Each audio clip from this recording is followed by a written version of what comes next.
এবারে আমাদের আলোচনার বিষয় এক চলক বিশিষ্ট বহুপদী। যে বহুপদীতে একটি মাত্র চলক ব্যবহার করা হয় তাকে বলা হয় এক চলক বিশিষ্ট বহুপদী।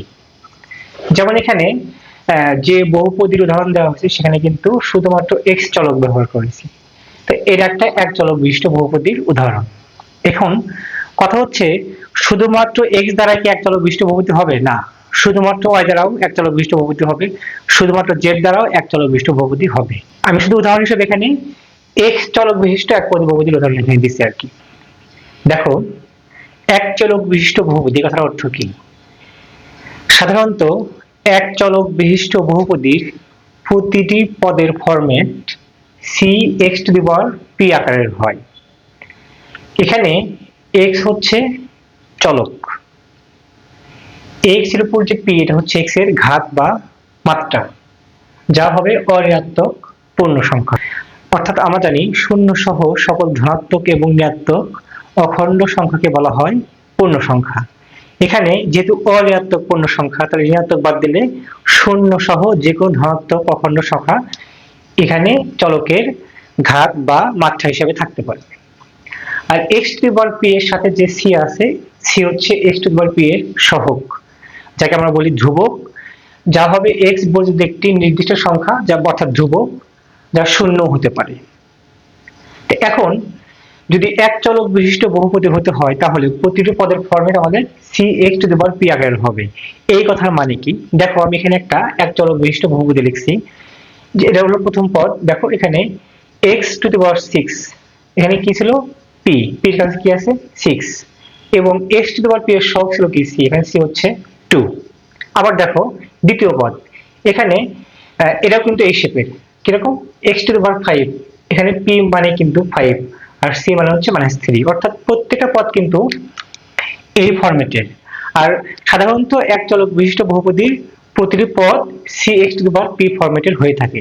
এজন্য আমরা c x to the power p এটাকে বলবো এক চলক বিশিষ্ট বহুপদীর সাধারণ পদ।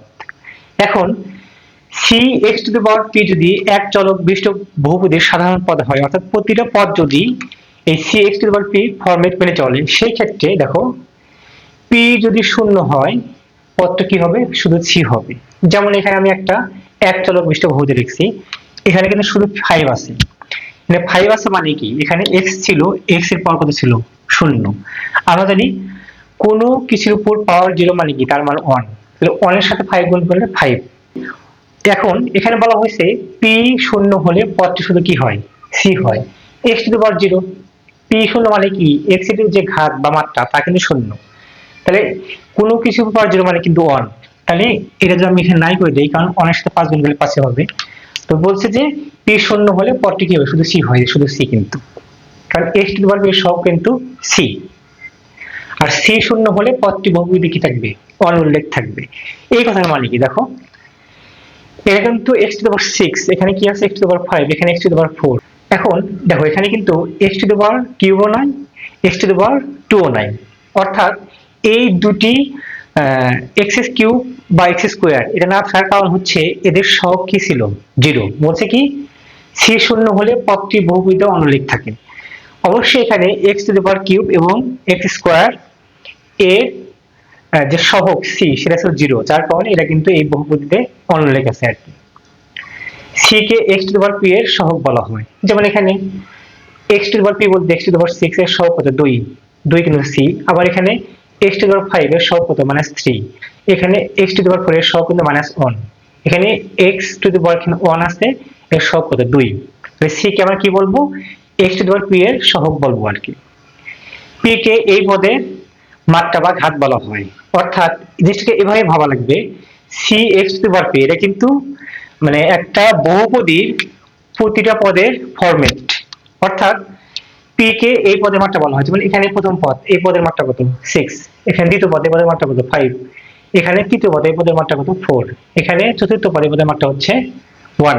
এরকম পি কে মানে প্রতিটা পদের ক্ষেত্রে ওই পদের কি বলা হয়? মাত্রা বলা হয়। তো এখন আমরা আসি, আমরা কিন্তু শুধুমাত্র একটা সাধারণ পদ নিয়ে আলোচনা করলাম, এখন আমরা সামগ্রিক বহুপদী নিয়ে আলোচনা করব। বলছে কি বহুপদীর মাত্রা কি? কোন বহুপদীতে উল্লেখিত পদসমূহের গরিষ্ঠ, গরিষ্ঠ মানে কিন্তু বড়, মাত্রাকে বহুপদীর মাত্রা বলা হয়। দেখো এখানে যে বহুপদীটা আছে, এই বহুপদীর যতগুলো পদ আছে, প্রথম পদ, দ্বিতীয় পদ, তৃতীয় পদ, চতুর্থ পদ, পঞ্চম পদ, এই প্রত্যেকটা পদের সর্বোচ্চ মাত্রা কত? 6। এই বহুপদীর ক্ষেত্রে 6 হচ্ছে এই বহুপদীর মাত্রা। এবার মুখ্য পদ কি বলছে দেখো, গরিষ্ঠ মাত্রাযুক্ত পদটিকে মুখ্য পদ বলা হয়। এই যে x এর পাওয়ার সবচেয়ে বড় হলো 6, 6 হচ্ছে এই বহুপদীর মাত্রা। এখন 6 x টু দি পাওয়ার 6, এটা এই মাত্রাযুক্ত যে পদ, পুরো পদটা 2x টু দি পাওয়ার 6, এই পুরো পদকে আমরা বলবো হচ্ছে মুখ্য পদ। এবার কি বলছে? মুখ্য সহগ। দেখো মুখ্য পদের সহগকে মুখ্য সহগ বলা হয়। যেহেতু এটা মুখ্য পদ, এই মুখ্য পদের সহগ কত? 2, তাহলে মুখ্য সহগ হচ্ছে এই মুহূর্তে 2। ধ্রুবপদ, 0 মাত্রাযুক্ত অর্থাৎ চলক বর্জিত পদটিকে ধ্রুবপদ বলা হয়। যেমন দেখো এখানে 5 মানে কিন্তু এখানে x টু দি পাওয়ার কি ছিল? 0। যেহেতু x টু দি পাওয়ার 0 মানে কোনো কিছুর উপর পাওয়ার 0 মানে 1, তাহলে এখানে তো x টু দি পাওয়ার 0 কিন্তু আমরা লিখবো না। তাহলে এই বহুপদীর ক্ষেত্রে 5 হচ্ছে কি? ধ্রুবপদ। আচ্ছা, এবার আমরা জানবো বহুপদীর আদর্শ রূপ। x চলকের বহুপদীকে সাধারণত x এর ঘাতের ঊর্ধ্বক্রম থেকে অধক্রমে বর্ণনা করাকে বহুপদীর আদর্শ রূপ বা স্ট্যান্ডার্ড ফর্ম বলা হয়। যেমন ধরো আমি যদি এই বহুপদীটিকে লিখলাম, এভাবে লিখতাম, ধরো যে আমি লিখলাম -x two the power 4 -3x two the power 5 plus 2x two the power 6 plus 2x minus 5। দেখো এখানে কিন্তু ঘাতের ঊর্ধ্বক্রম থেকে অধক্রমে সাজানো নাই, এই মুহূর্তে এটা আর কি সাজানো নাই। কেন? এখানে সবচেয়ে বড় মাত্রাযুক্ত পদ কিন্তু পরে আছে, মানে এলোমেলো আছে আর কি। এখন এটা কি বলছে? ঊর্ধ্বক্রম থেকে অধক্রমে। যেমন আমি এখানে 2x টু দি পাওয়ার 6 লিখলাম, এরপরে কে সিরিয়াল আসে x টু দি পাওয়ার 5, এরপরে কে সিরিয়াল আসে x টু দি পাওয়ার 4, এরপরে এই বহুপদীর ক্ষেত্রে 2x মাইনাস 5। দেখো সবচেয়ে বড় মাত্রাযুক্ত পদগুলো আগে, ধীরে ধীরে কি অধক্রমের দিকে গেছে। এটা ঊর্ধ্বক্রম থেকে অধক্রমে সাজানো, এই সিস্টেমকে বলা হয় বহুপদীর স্ট্যান্ডার্ড ফর্ম বা আদর্শ রূপ। যেমন ধরো এখানে কি দেখা আছে, এবার একটু খেয়াল করো, এখানে একটা গুরুত্বপূর্ণ টপিক আছে, সেটা হচ্ছে যে p of x, q of x ইত্যাদি দ্বারা সূচিত করা হয়। এই কথার মানে কি? দেখো ধরো এই যে আমি এখানে একটা এক চলক বিশিষ্ট বহুপদী লিখছি, এটা কিন্তু x চলকের বহুপদী, শুধুমাত্র x চলক এখানে বিদ্যমান। এটাকেই আমরা হিসাবের সুবিধার্থে লিখি p of x। p of x মানে কিন্তু x চলকের বা এক চলক বিশিষ্ট বহুপদী। অর্থাৎ এই পুরো জিনিসটা, এই পুরো বহুপদীটা লেখা যে কথা, p of x লেখা একই কথা। যেমন ধরো এখানে কি লিখছি, p of x equal 2x square plus 7x plus 5। 2x square plus 7x plus 5 এই পুরো জিনিসটা লেখা যে কথা, p of x লেখা কিন্তু একই কথা। তাহলে যেখানে আমরা দেখবো যে p of x অথবা q of x লেখা আছে, তার মানে বুঝবো কি ওইটার সমান একটা বড় মানে বহুপদী, একটা বহুপদী আছে আর কি। ঠিক আছে? তো এই হলো এক চলক বিশিষ্ট বহুপদীর একটা ব্যাখ্যা আর কি। আরেকটা বিষয় হচ্ছে যে এই যে বহুপদীটির স্ট্যান্ডার্ড ফর্ম বা আদর্শ রূপ। এখন আমি যদি p of x এর এই x এর কাছে যদি কোনো নির্দিষ্ট সংখ্যা বসাই, তাহলে এই যে নির্দিষ্ট সংখ্যা, এই নির্দিষ্ট সংখ্যার উপরে এই বহুপদীর মান নির্ভর করবে। কিরকম? ধরেন যে এখানে কি দেওয়া আছে, p of x equal 2x square plus 7x plus 5।